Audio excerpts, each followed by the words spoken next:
कांग्रेस कुल 7 बार बहुमत से लोकसभा चुनाव जीती।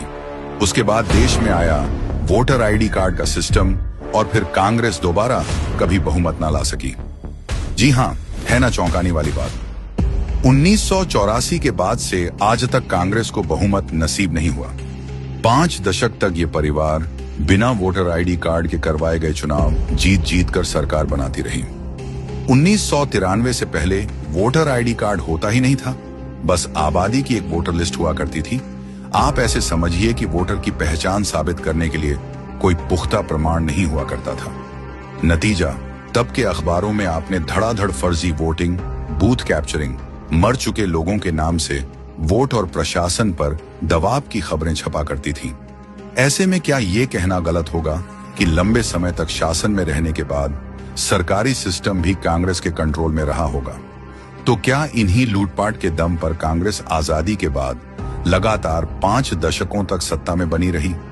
हमने खबरों में सुना पड़ा है कि गांव कस्बों में कांग्रेस समर्थित गुंडे स्थानीय दबंग बूथ पर कब्जा कर लेते। पोलिंग अफसर डरकर कुछ नहीं कर पाता। 1987 के कश्मीर चुनाव की धांधली का पाप इतिहास में दर्ज है। कांग्रेस के समय चुनाव में हुई इन गड़बड़ियों की बात तो कांग्रेस नेता शशि थरूर भी कबूल कर चुके हैं। दिल्ली कांग्रेस के नेता संदीप दीक्षित कांग्रेसी काल के बूथ लूट की कहानी उजागर कर चुके हैं। देखो पहले क्या होता था, क्योंकि उन्होंने प्रत्यक्ष भी देखा है कि भाई आए, हम लोगों ने ठप्पे लगाए, ठीक है, 100 वोट पड़े, उसके बाद हम लोगों ने 25, 30, 50 वोट अपनी तरफ से डाल दिए। पूर्व कांग्रेस नेता कीर्ति आजाद ने तो यहां तक बताया कि उनके पिता के लिए कांग्रेस के लोग बूथ लूटा करते थे।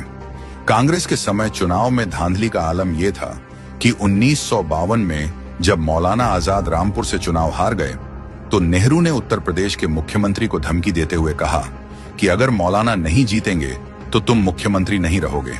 इन्हीं धांधली को रोकने के लिए भारी खर्चों से 1993 में चुनाव आयोग ने फोटो वाला वोटर आईडी कार्ड और एपिक नंबर लॉन्च किया। हैरानी की बात है कि जब से चुनावी प्रक्रिया सही हुई है तब से कांग्रेस को एक बार भी बहुमत नसीब नहीं हुई है। कांग्रेस की सबसे बड़ी ताकत छिन गई और बौखलाकर कांग्रेस वोट चोरी, ईवीएम हैक और चुनाव आयोग पर सवाल उठाती है, लेकिन असलियत यही है कि वोटर आईडी कार्ड आने के बाद से उसकी चोरी बंद हो चुकी है। अब चुनाव जनता की पहचान और ईमानदार वोटिंग से तय होता है, इसलिए कांग्रेस को अपनी हार का ठीकरा कहीं और जाकर फोड़ना चाहिए।